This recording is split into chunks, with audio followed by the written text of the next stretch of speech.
बुर्जीफ की विचारधारा लगभग इन सारी जगह। अब देखिए, सूर्य पर फ्लेयर्स आती हैं और पृथ्वी पर महायुद्ध, विश्व युद्ध। इन दोनों का कनेक्शन आप कैसे जोड़ेंगे?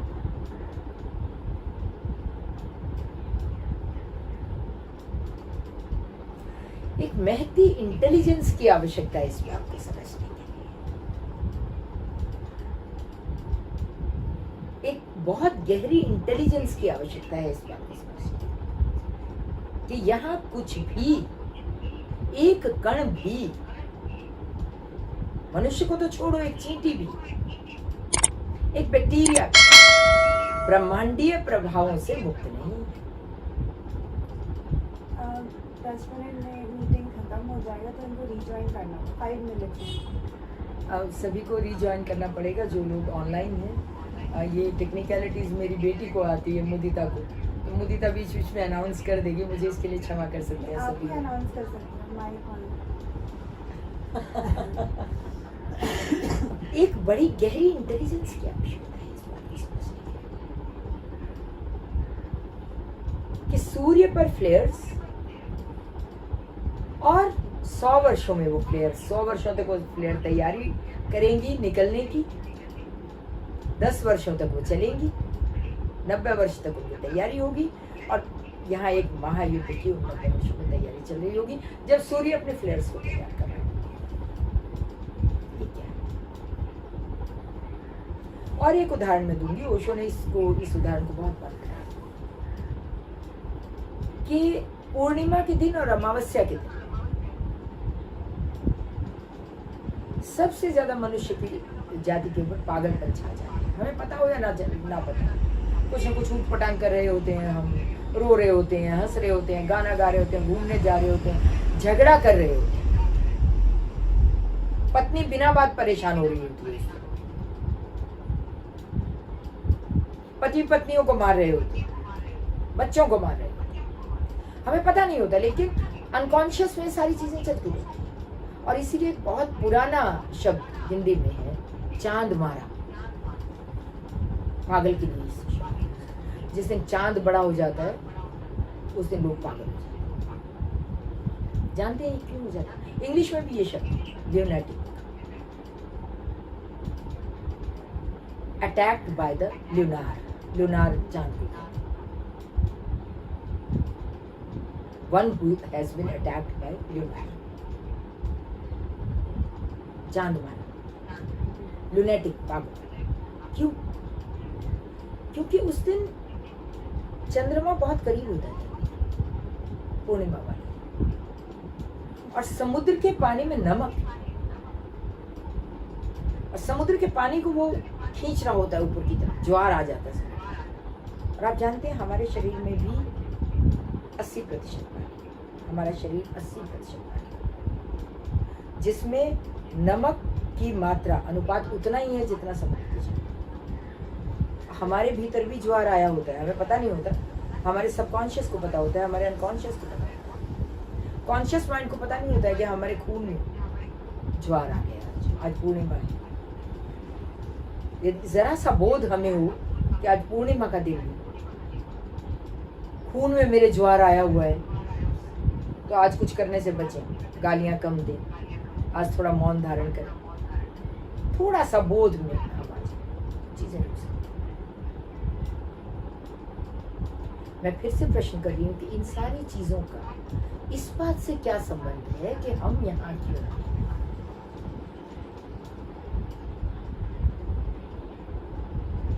निश्चित रूप से इन सारी चीजों का इस बात से कोई संबंध है क्या? और एक बात मैं आपको कहती हूँ, जरा प्रयोग करें अपने जीवन में, जरा सा देखें।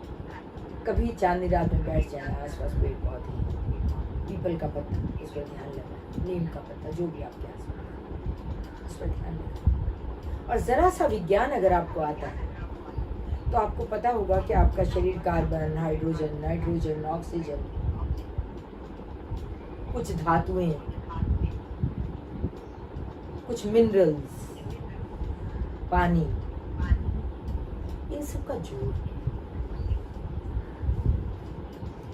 और जरा ध्यान लगाएं कि ये पत्ता ये क्या है। जरा सोचें, विचार को जन्म दें, ये इंपॉर्टेंट है कि नीम का मैं तो कार्बन हूँ, हाइड्रोजन हूँ, ऑक्सीजन हूँ, नाइट्रोजन हूँ, पानी हूँ, अमुक हूँ, मिनरल्स हूँ, लोहा हूँ। आप जानते हैं आपके भीतर सोना भी, चांदी भी, लोहा भी,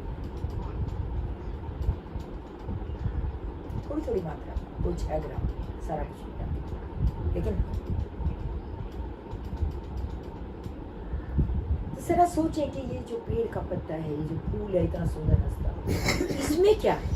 आप हैरान हो जाएंगे, आपको विज्ञान नहीं भी आता तब भी आप हैरान रह जाएंगे कि पत्ते में भी वही तत्व है, फूल में भी वही तत्व है। फिर एक मेंढक जा रहा है टर टर करता हुआ, जरा ध्यान लगाएं कि मेंढक में क्या है। मेंढक भी वही तत्व है।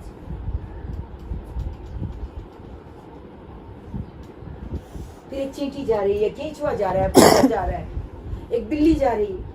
ये सब उन्हीं तत्वों से बने हुए जिनसे आप बने, और आप हैरान रह जाएंगे जब सत्य आपके सामने अपनी आंखें खोलेगा कि अरे मैं तो घास का एक पत्ता भी मुझसे अलग नहीं। घास के पत्ते में कुछ एलिमेंट्स कम, मुझ में कुछ ज्यादा। हो सकता है घास के पत्ते में लोहा थोड़ा कम हो, आप में थोड़ा ज्यादा हो। कार्बन उसमें थोड़ा ज्यादा होगा, आप में थोड़ा कम। ऑक्सीजन, लेकिन मजा यहाँ तक तो विज्ञान पहुँच गया। यहाँ तक आपको किसी प्रयोग करने की जरूरत नहीं है। इतने तक के लिए तो केवल आप विज्ञान को जान, केवल इतने छोटे से विज्ञान को जान। ये कोई बड़ा विज्ञान नहीं। फूल पत्ते किससे बने? थोड़ा अपने भीतर थोड़ा विचार काम पड़ती है। हम इतनी बेहोशी में प्रश्न को लिए घूमते रहते हैं कि इस प्रश्न का उत्तर। हम कभी नहीं सोचते कि इस प्रश्न का उत्तर मिल जाता यदि हमने थोड़ा सा विचार अपने भीतर, यदि हमने थोड़ा सा विचार को फिर थोड़ा कभी कभी नदी के पास चले जाए, अपने नलके के पास ही बैठ जाए, पानी बह रहा है।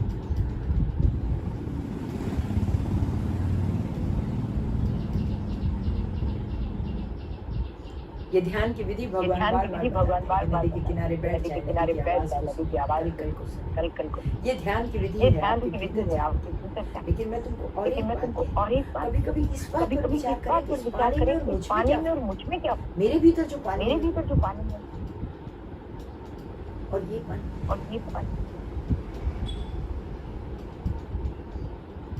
और एक उदाहरण जो बहुत एक बड़ा डैम है जहाँ आपने बड़े डैम नदियों के बड़े बांध बना लिए,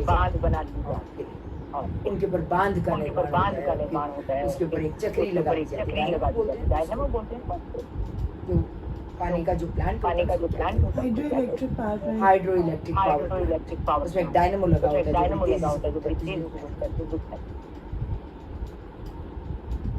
अब वहाँ बांध पर मान लीजिए तिस्टा बांध है। क्या नाम है अपने इस बांध का? हाइड्रो इलेक्ट्रिक प्रोजेक्ट, इस तरह का तिस्टा पर बिजली बन रही। और मेरे यहाँ एक ट्यूबलाइट है।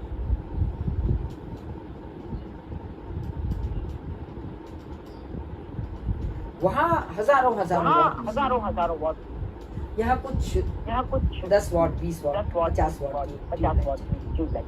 मुझे ये बताएं इस बिजली में अंतर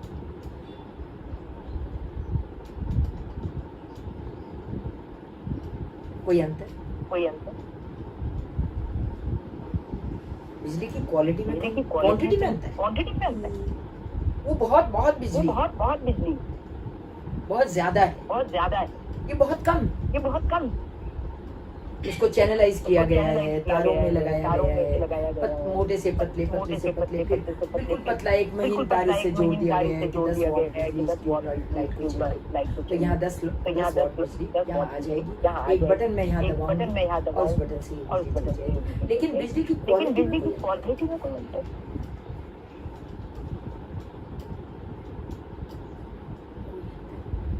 इन बातों पर विचार कर। ये एक वैज्ञानिक चित्त पूजन, भरोसा करने की आवश्यकता। इन छोटी छोटी बातों पर विचार।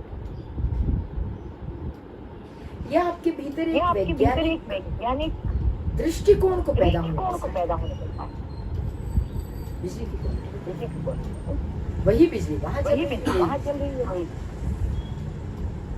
फिर समुद्र का पानी है, बारिश बादल से आता है, बरस जाता है यहाँ, और फिर धरती से आप कुएं से उसको ट्यूबवेल से खींच लेते हैं और आपके नलके में बहकर आता है। पानी की क्वालिटी, पानी में वही पानी फिर आपके शरीर के भीतर कोई फर्क।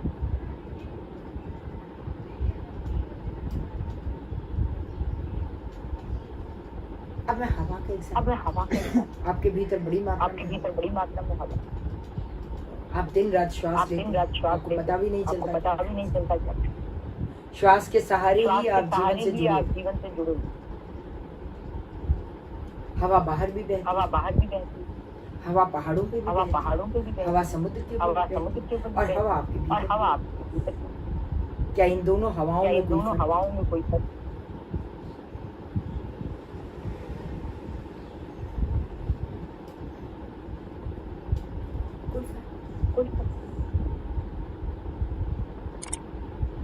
हम जुड़े हुए, हम संयोग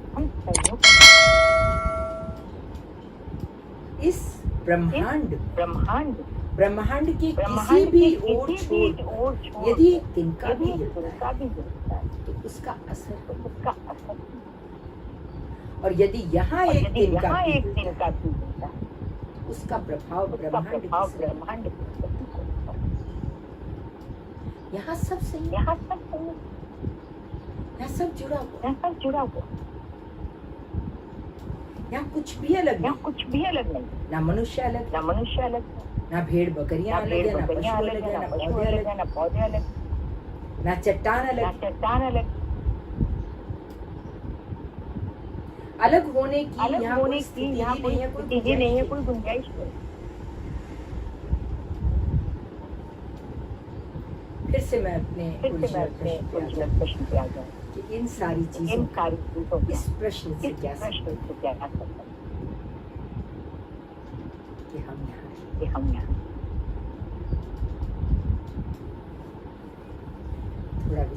थोड़ा विचार करें इन सारी चीजों का, इन सारे प्रश्नों से बहुत गहरा कि हम एक छोटा सा ब्रेक मिला।